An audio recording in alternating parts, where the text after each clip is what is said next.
நேபாள பெருவெள்ளம் தொடர்பாக எதிர்க்கட்சிகள் பேசும் முன்பு அமைச்சர் ராஜ்மோகன் விளக்கமளிக்க முயன்றதால் சட்டப்பேரவையில் கடும் அமளி ஏற்பட்டது.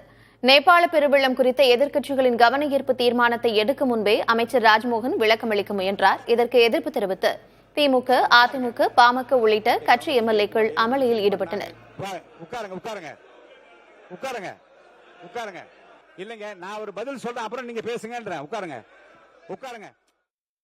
கவனத்துக்கே கொண்டு வராம நீங்களே எல்லாத்துக்கும் பதில் சொல்லிட்டு நான் எதுக்கு சட்டமன்றத்துக்கு வரணும்? கரூர் சம்பவம் நடந்த போதும் இதே பேரவையில் விவாதம் 15/10/2025 நடக்கிற போது மாண்பு முதலமைச்சரே முதல்ல எழுந்து நாங்க மென்ஷன் பண்ண விரும்புகிறோம், எங்களை மென்ஷன் பண்ண விடுங்கள் என்று சொன்ன போதும் மாண்பு முதலமைச்சர் என்ன சொன்னாங்க, நான் பேசிய பிறகு நீங்க கேள்வி கேளுங்க, உங்க விளக்கத்தை எல்லாம் சொல்லுங்க என்று. அப்படிப்பட்ட மரபும் இங்கே நடந்திருக்கிறது. கரூர் இன்சிடென்ட் நடக்கும்போது இங்க அவையில மாண்பு முதலமைச்சர் அவர்கள் இருந்து அதற்கு பதில் சொன்னார்கள்.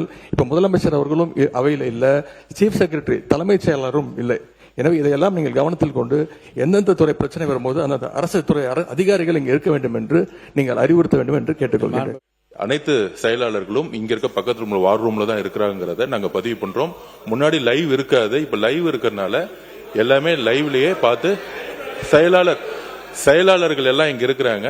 சோ அதை நாங்க பதிவு பண்றோங்கிறத.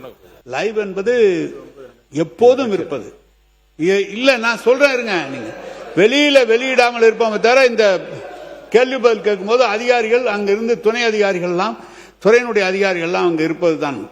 முன்பு நடந்ததை போல இனி இல்லாமல் அதிகாரிகள் இருக்கையில் அமர வேண்டும் என்று நான் கேட்டுக்கொள்கிறேன்.